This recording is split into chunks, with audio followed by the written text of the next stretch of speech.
Hey everybody, I just wanted to remind you guys how to paper weave in case you've got some time on your hands and this is what you have chosen as one of your bingo activities.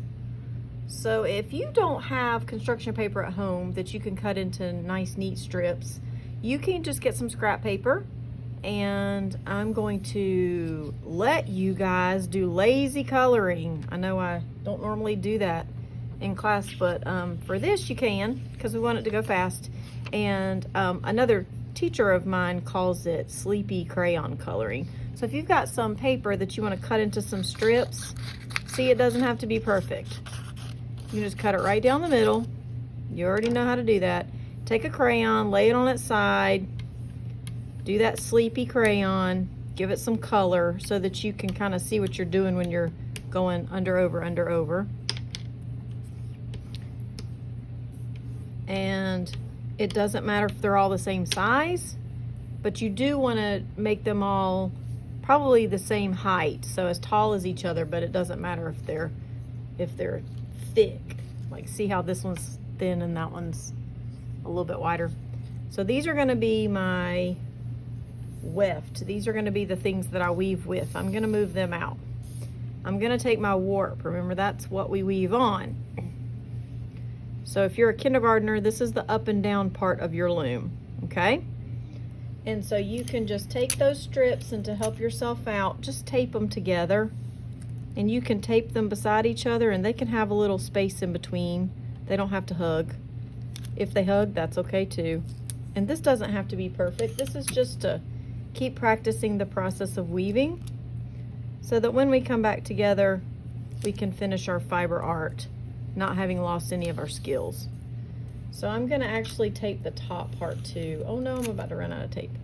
I'm gonna tape the top part too. Come on, tape. Looks like we're gonna have just enough. And I'm just gonna tape this part. If you don't have tape, you can find a way to maybe glue a strip across the top. Ask your family to help you. If you've got older brothers or sisters, they should be able to remember this.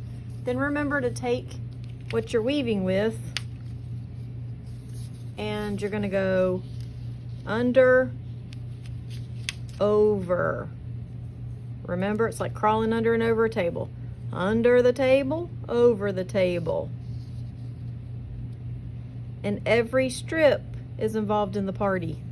Then the next one, remember, does the opposite. So if this one went under first, the next one needs to go over. So over, under, over, under. And then just push it down and keep taking turns. So this yellow went over, under. So my next one, this black one's gonna go under, over. Always taking turns. Then my next one is gonna do the same thing this one did, because it's taking turns. So instead of under, look, we don't wanna do this. Nope, you know it's wrong if it's not making a checkerboard, and also if you can slide it down. If it goes behind the strip you just did, that's wrong. It has to have a place all to its own. So if I do this correctly and I go over, under, when I pull it down, look, it can't go on top of the black. That's as far as it can go. And I'm just gonna keep weaving, creating a checkerboard pattern. When I'm finished, I can add this to my portfolio to show Miss Lyric when we get back to school of all the fun bingo things I've done. Paper weaving. Try it out.